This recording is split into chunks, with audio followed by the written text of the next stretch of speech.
Hello everyone, I am Ajit Kabi here, and we all know on 1st of February the Indian Union budget is going to be announced. So I am going to give few ideas that what we are expecting on the budget and how these expectations are going to impact the Indian banking sectors and other sectors. So specifically I am going to discuss about the budget expectations on Indian banking sector. So the Indian Finance Ministry is quite clear that she will not allow the deficit to come in the way of public spending, rightfully. So given that we are still in the midst of pandemic, however, the finance minister faces a tough situation wherein the nominal GDP base for FY22 will be 10% above FY20, whereas the expenditure base would have already risen by 13% in FY21. Increasing the expenditure base significantly in FY22 without additional revenue measures may widen the fiscal deficit. So it's the idea about how the fiscal deficit will look at the end of FY21. So fiscal deficit is expected to widen, and how the revenue measures will be, it will be a key monitorable. But now we are going to specifically the banks and whatever the non-banking financials. So now I am going to give the few pointers about what's the current situation is. In FY20, measures have already implemented for PSU bank mergers, recapitalization package of around 70,000 crore, and the current status of a shallow debt market with high NPA in banking system, low capital adequacy for PSU banks. Already 350 million new PMJDY accounts have been opened and are being used for direct benefit transfers, saving and payment, etc. Fresh NPA recognition as under standstill so far.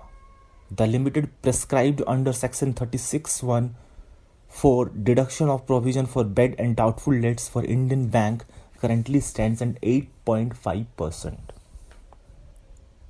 And fiscal deficit as per FRBM glide path may be impacted due to the GDP contraction. At present, in case of banks, the interest of NPA, which has been become overdue for more than 90 days, is taxable and accrued basis. However, despite steps, securitization volume had plunged 80% in the first 6 months of FY21. From the year ago period of challenges are continuing. Now, the expectations are that capital infusion to strengthen the PSU banks' balance sheets and measures to boost competition and credit growth will be key monitorable in this budget. Allow insurance and pension funds to invest in bonds rated above A, subject to risk evaluation, encourage debt credit default swaps as a risk management tool, clarify and relax existing regulations, introduce steps to improve liquidity of corporate bonds and reduce dependency on brokers.